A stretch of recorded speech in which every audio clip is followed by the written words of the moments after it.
So guys, I think we've just seen the worst. And I mean, the worst call in the history of sport. I think we actually might have just seen the worst call in the entire history of sport.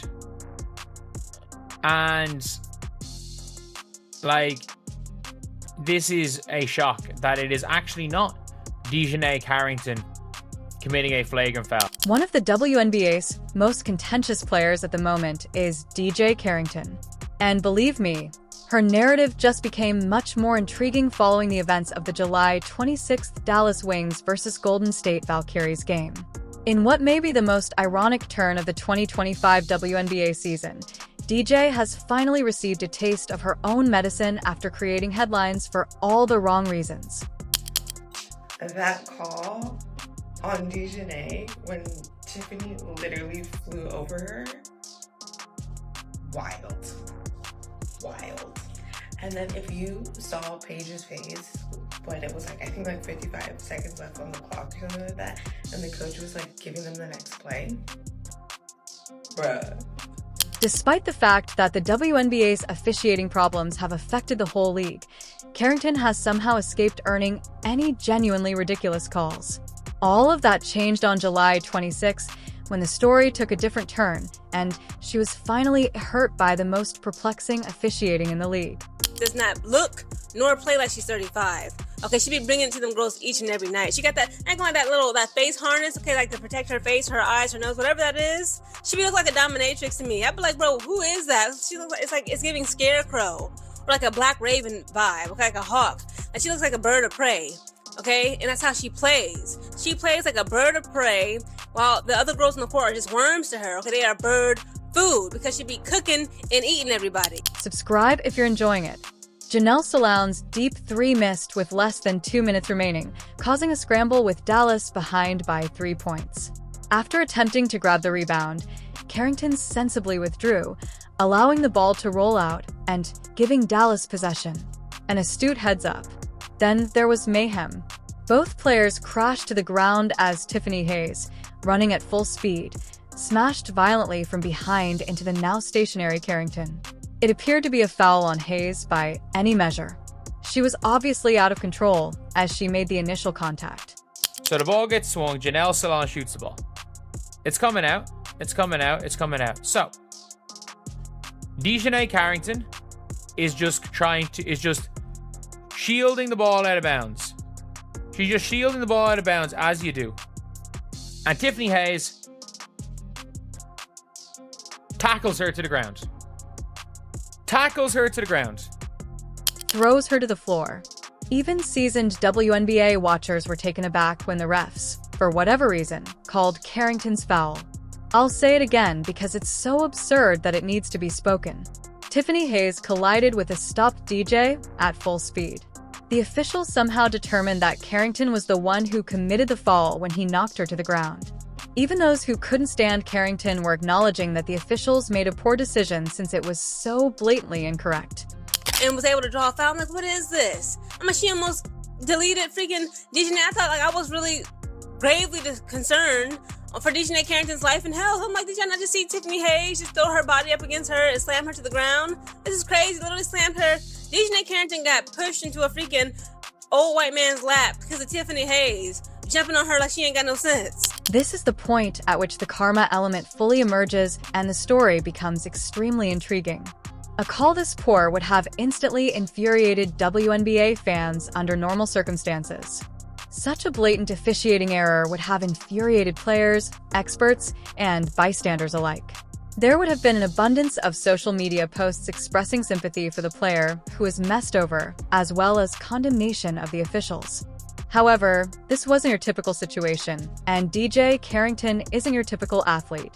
Though not in the manner you might anticipate, the fan response was fast and harsh. Fans essentially shouted, "Good, she had it coming," rather than uniting to support a player who had obviously been victimized by a horrible call. Skylar's going down for a fast break layup.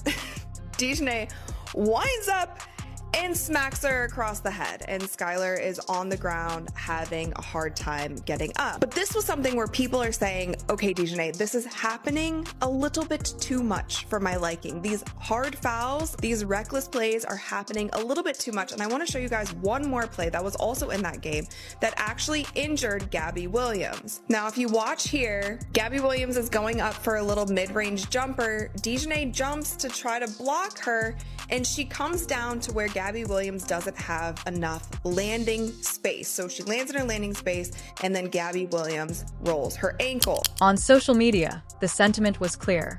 After witnessing Carrington repeatedly commit egregious fouls, poke Caitlin Clark in the eye, and overall use what they saw to be shady tactics, fans suddenly felt a sense of accomplishment. The comments like, "Karma finally caught up with her, and now she knows how it feels," were common.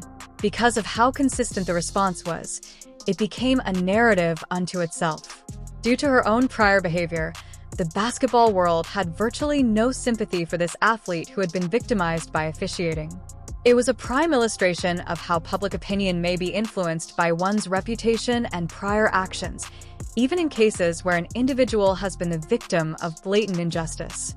So once again, DJnai Ratchet as Carrington is back at it again, being the dirty player that she is, man. So now we're pulling players to the floor by their hair. But what did we tweet earlier this week, everybody? Y'all fans swear I'm such a dirty player. I'm so over this narrative. But I just play hard as fuck. And I just make a play on the ball. And I'm tired of people calling me a dirty player. It might be an understatement to say that it was one of the worst calls in WNBA history. Carrington completed everything correctly. Stood her ground, pulled back, and pursued the ball. Hayes struck her from behind while racing at full speed. Carrington never made contact or moved. Nevertheless, he was called for the foul. It ought to have been a no call or a foul on Hayes by all standards and reasoning. Even Golden State supporters who stood to gain from the ruling found it difficult to justify the call since it was so poor. Not only did it lose their team possession in a pivotal moment, but it also symbolized everything that was wrong with WNBA refereeing, which is why Dallas supporters were understandably incensed. The entire momentum of the game changed. Golden State took possession of what should have been Dallas ball, and the Valkyries won by a margin of 10 points. It is Dallas ball. But do you know what another referee called? So one says it's Dallas ball.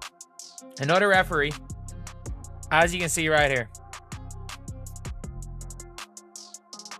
Salon miss, Valkyrie's rebound. Apparently Tiffany Hayes got the rebound. And DJnai fouled Tiffany Hayes. Apparently, Tiffany Hayes got the rebound and got fouled by jumping on DJnai Carrington. Anyone paying attention was aware of the situation's exquisite irony. Without a foul call or any sanction, Carrington had poked Caitlin Clark in the eye. She had made several egregious mistakes that were eventually overturned after an appeal. She had put referees in situations where security involvement was necessary. She had somehow managed to escape being the victim of the officiating lottery that had been impacting other players throughout the season. However, karma eventually caught up to her on July 26th in the most ideal manner.